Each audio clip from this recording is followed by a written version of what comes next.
Hold on, here's a cute little guy, African white-faced owl, my best school owl. He flies in school halls.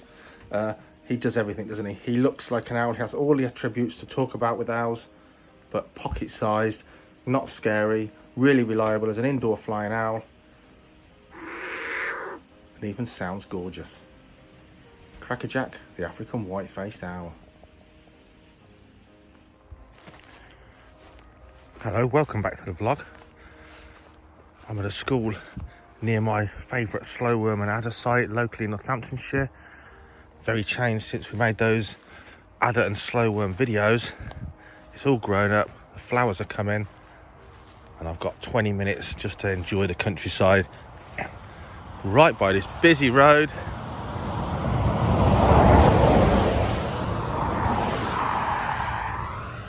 Until I go back to work.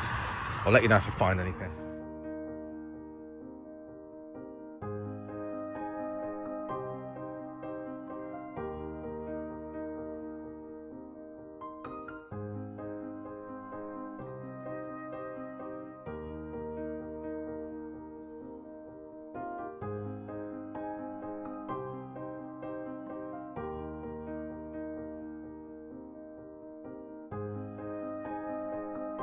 Wow, when you're having fun, I got half an hour, I reckon. I really at a push could have had half an hour.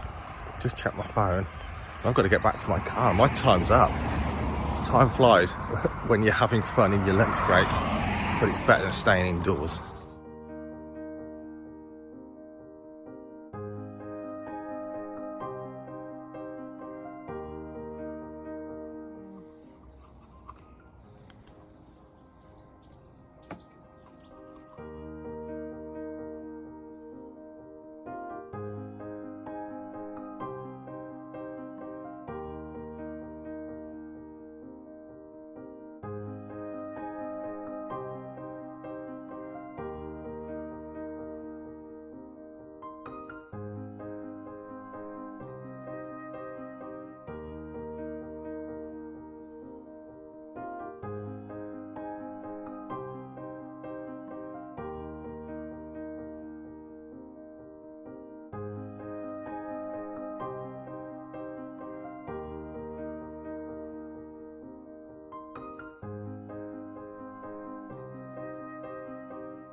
So it might be sort of a bit shorter this week's vlog, I'm not sure. This week has been the hardest week to actually get the videos done, the 3 videos. Each video was made on the evening it goes out, no different to the vlog, and it looks like I need to clean this greasy camera lens. So in here, I can't see him, but the axolotl in here, this is all cleared lovely now, and he's thriving in there. People say, do these animals cost a lot to feed? These birds cost a lot to feed. The birds don't really, not per bird, not really. I mean, if you're a falcon, you've got one hawk, the food bill is the least of your worries. But the specialist animals, certainly the ones that eat insects and worms, I spend a lot of money on frozen food, daphnia, bloodworm, tubifex, micey shrimp, all kinds of frozen food for things like the eels, the newts have some, the sticklebacks. And then you've got the most expensive, probably the insects, so the locusts, the mealworms, the waxworms, the crickets. I buy them most weeks in bulk, and it adds up to quite a lot of money really, and they just hoover them up. And then last night I was really behind. I've had to order some worms. It is just so dry, combined with my limited time. I don't have time to dig up worms for the axolotls and the great crested newts and so on and so forth. I don't have time because it takes so much work to find them, because the ground's so dry. I need to have a little clean out in there. So I've just had to spend 35 quid on a load of worms, and they don't like the dendrobina worms, which are the cheaper, more available. They've got to be the lobworm, the earthworm. So there's money involved there. I'm going to show you these flies. They are interesting, flies that live around the lily pads, and then I'm going to take you to see what Dennis is up to and what the gardeners have been up to here at the Falconry Centre. So these flies, they're not disgusting flies. They're going to go on your food. They like ponds, and they show off on the lily pads. And as strange as they are, when you actually see them showing off, they actually, the males, They've got wing markings on, and they actually do a little dance, flashing their wings. I think sort of saying, this is my area of the lily pad, or to the girls, come and see me. Never ever seen this many in the pond, and I think that's because I presume they larva feed in stagnant water, and this pond is so choked up now. Auntie Diane and Uncle Pete are overdue to come and sort it out for me. But there's still plenty of newts in there, so I do see them.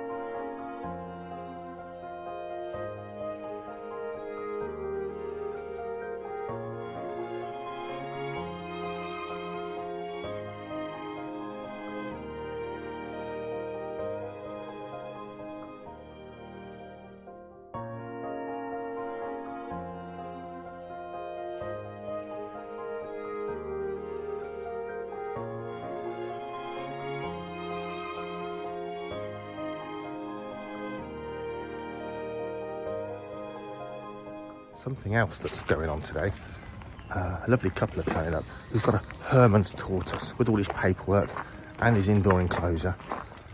They've inherited him, they haven't got time for him anymore to give him the sort of care they feel he needs. And they've asked if they can drop him up here and he can be part of our tortoise collection. I've got no problem with that at all, because on our open days, if there's something people love, it is our tortoises. And we've got the big sulcatas, we've got the Mediterranean spur-thighed, and this is that other Mediterranean tortoise that was so heavily imported once upon a time, one of the Herman's tortoises. So interesting to see that guy. If I get time, I'll squeeze him in the vlog. Thanks, lovely.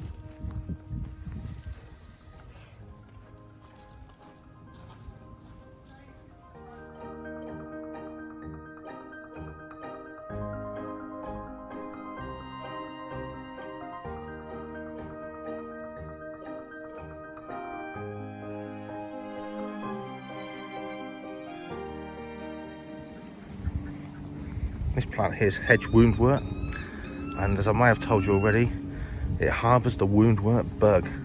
We're not talking American bug, that creepy crawly bug, we're talking the real bugs, those with the piercing mouth parts that suck the sap from plants, or indeed sometimes other invertebrates.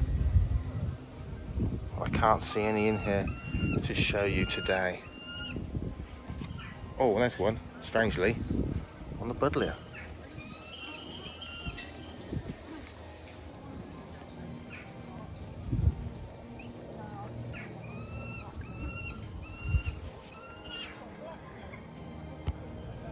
Lyra the Lanner falcon, highly recommended if you're thinking of a falcon to fly to the lure. Your first falcon for sure, brilliant birds. Little Manny the Applomado, he's going to fly very soon for our guests here at the weekend.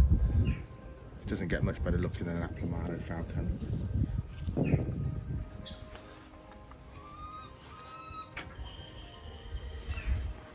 It's all going a bit midsummer, rather late summery stuff going over. Native plants, of course. Naturalised plants always do well for the insects. We've got knapweeds coming out soon, but the oxeye daisies are looking good. I was thinking about trying to find you a crab spider lurking on there.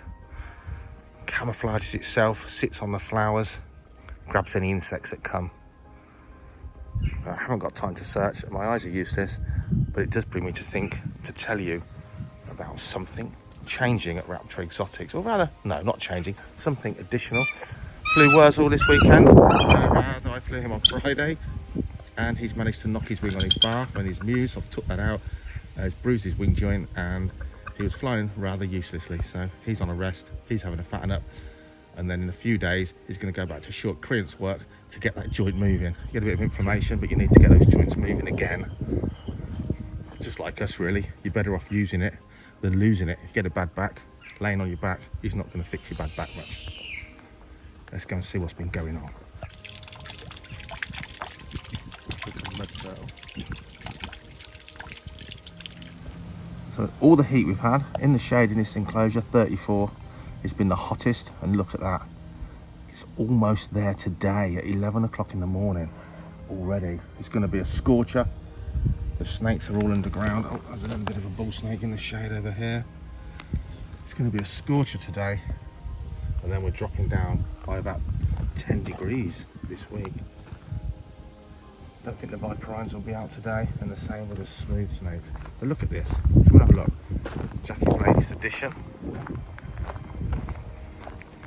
Sue, Roy and Jess have been tending to this amazing patch. There's a really ugly bloke through there. That was pretty cool. Shame it's not bigger. It looks great. And the harvest mice actually are, there's definitely one, 100%, that's pregnant, which is crazy because I thought they were all the same sex. Let's see what occurs in there. But harvest mice make a great display. I've told you this before, because they're out and about a lot of the time, and they are, of course, super cute. Let's sneak up on Dennis. This is what we've been waiting for. It is at last taking shape. Look at this. Come and have a look. Finally, 3 years in the making, and thanks to that man hiding under there, of not paying him. I'm not paying him nothing to drink tea. It's disgraceful. He's under there. He's a chippy by trade. He's starting to put it together. Watch this space. Here he is. Little guy. He's quite a nice size. He's 15 years old. Look at him. Herman's tortoise. A nicer shell pattern to the spur thigh, I think, and also, of course, much higher domed shell. And he's loving life out here because he's been foraging through the weeds. He's been eating loads.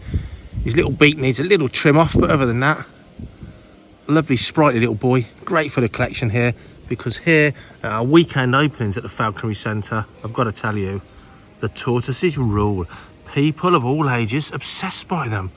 So a new species here for us, the Mediterranean, the Herman's tortoise, that partner to the Mediterranean spur thigh that everybody knows. The two species everybody knows, because we all had them as kids when they were wild taken. Now, of course, like this guy here, they have paperwork to prove they were indeed captive bred, not from the wild. What a beautiful creature. Lovely cheeky beady eyes. And he's going to wow a lot of people here on our weekend openings.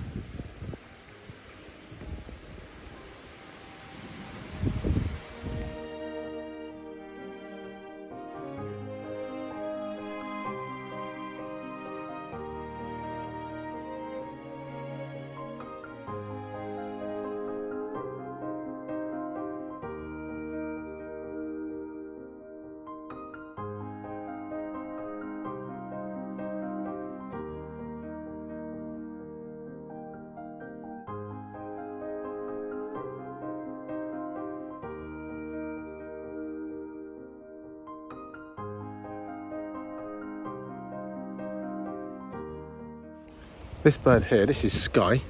Sky is a Lana Falcon hybrid. She's hybridised with a red-naped Shaheen, another falcon.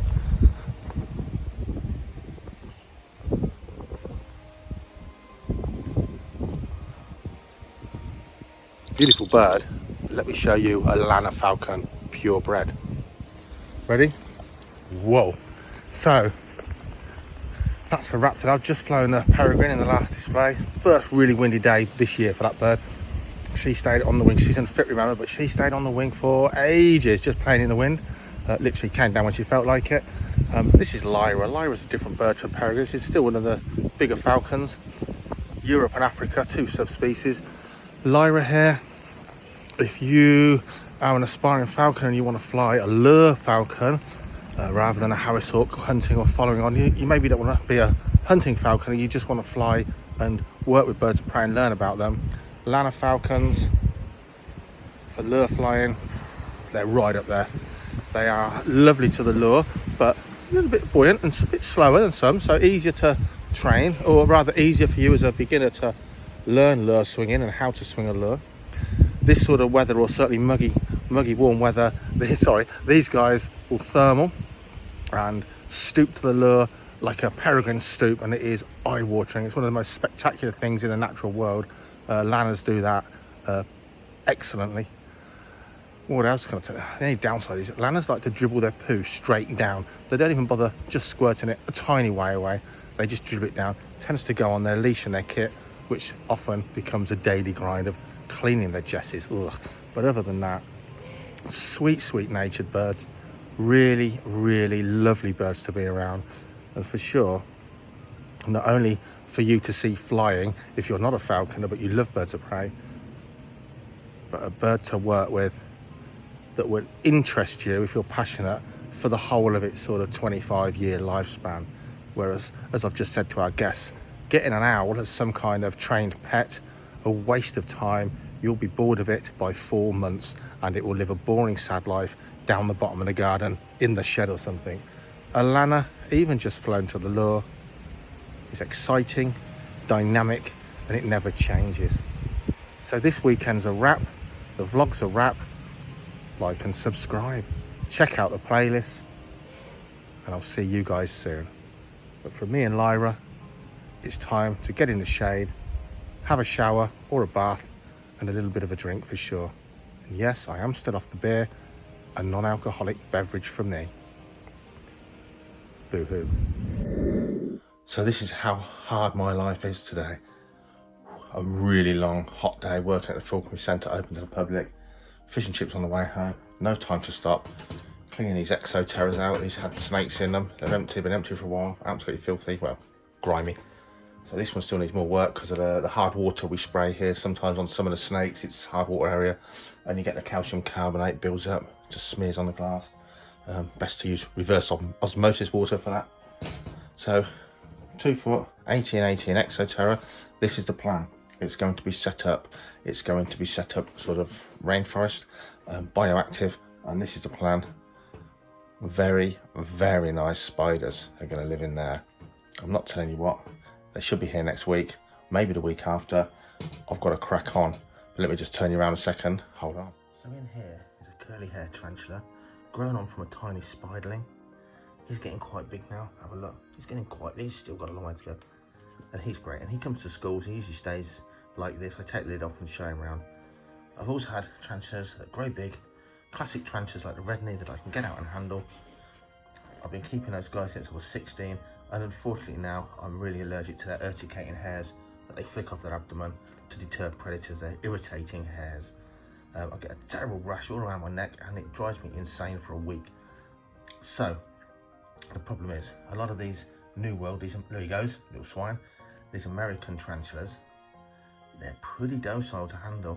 Whereas if you look at some from the old world, Africa, Asia, like this little young baboon spider in here, these guys don't have urticating hairs.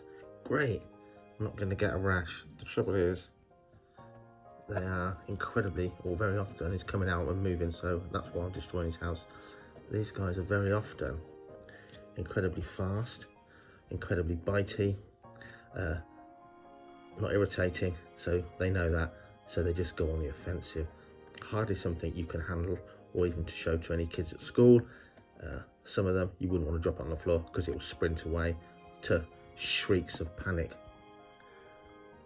So what we are getting, because in here is no one, because in here was a Chilean rose, captive bred, raised from a tiny spiderling that actually grew about this big, molted out to be an adult male. He's gone off to a lovely lady that keeps and breeds tarantulas.